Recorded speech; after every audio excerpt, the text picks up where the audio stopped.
Here with Mike with writing tips and words of wisdom. Here we go. We're live. Today's subject is how to begin your novel.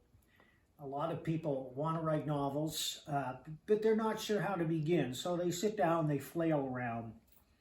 I always say that every would-be writer has a million words of horseshit clogging up his system, and you have to get that out before you get to the good stuff. So it's important to write every day. And that's how you find your voice, and that's how you learn to construct story. But there are proper ways to begin a novel, and there are ways you should not begin a novel. And let's just dispose of one of the ways you don't want to begin a novel is with a direct quote. You don't want to just start with a direct quote unless the novel is in the first person. When a novel is in the first person, everything the reader experiences is filtered through the sensibility of the protagonist, and it has to be good. I became a writer because of John D. MacDonald, one of the greatest pulp writers in American history, who wrote the Travis McGee series. Many people are not familiar with the Travis McGee series, but you're certainly familiar with the movie Cape Fear, which he wrote and has been made twice. The second time directed by Martin Scorsese, starring Robert De Niro and Nick Nolte. All of the Travis McGee novels are told in the first person. And before I get into that, here's a tip. You cannot go wrong by setting the stage for your novel with a physical description of the area where the novel begins. And I'll give you an example of that because Travis McGee does it in virtually every novel. When I say Travis McGee, I mean John D. MacDonald. So let me just read the first couple of sentences from A Purple Place for Dying. She took the corner too fast, and it was definitely not much of a road. She drifted it through the corner on the gravel with one hell of a drop at our left, and then there was a big rock slide where the road should have been. She stomped hard, and the drift turned into a rough sideways skid, and I hunched low, expecting all the way to the rock, and stopped with inches to spare, and a great big 3 feet between the rear end and the drop-off.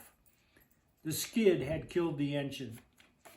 Well, that's exciting when a car goes out of control, but it's also vividly told, and you have a flash of the outdoor scene where they're driving. They're obviously not driving in Manhattan.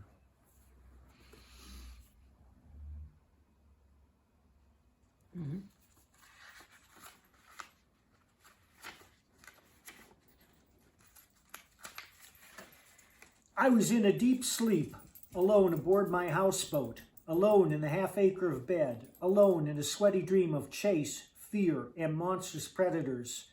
A shot rang off steel bars. Another.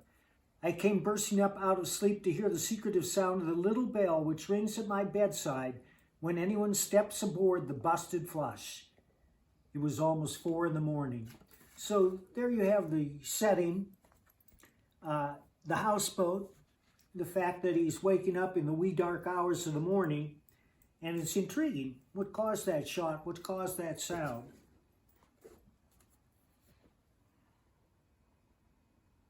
Now, you may have noticed that every one of these Travis McGee novels has a color in the title, which was one of MacDonald's conceits.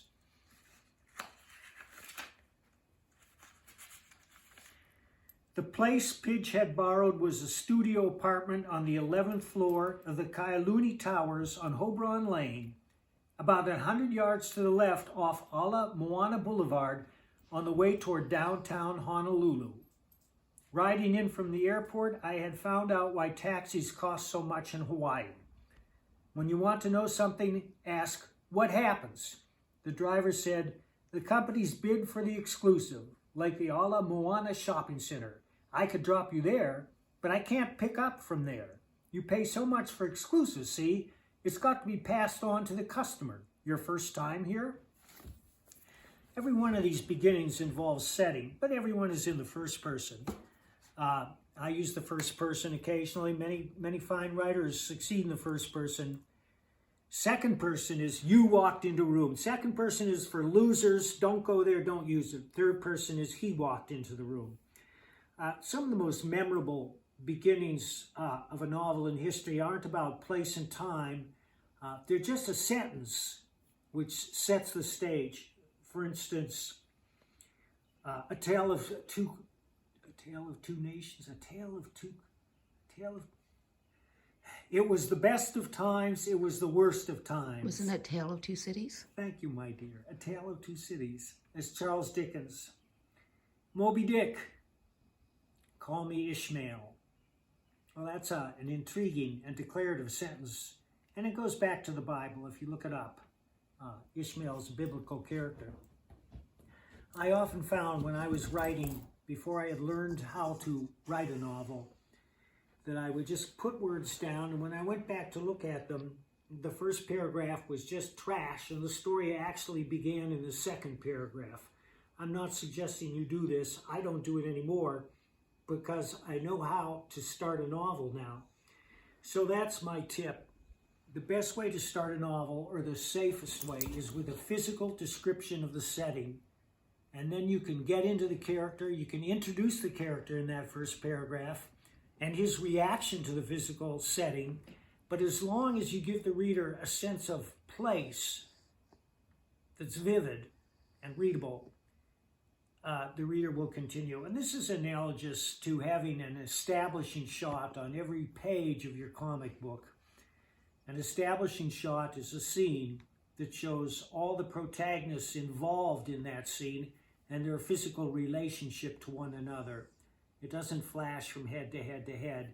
It shows them all standing in the same room or all galloping across the same plain on horses, everyone together in the physical setting. So keep that in mind when you're starting your novel. All right. So these tips have been very helpful. We appreciate everyone watching. And you probably know the drill. So subscribe and also the notification bell. So that way you know when there are new videos, and also share this with others. Thank you for watching. Thanks, Mike. Thanks, Freddie. So Freddie's a little golden puppy. And then Mac. What do you call Mac? A dog. No. I colored the lip. No, there's the other name too. Ghost-faced killer. That's the funniest one. All right. Thanks so much, guys. Appreciate it.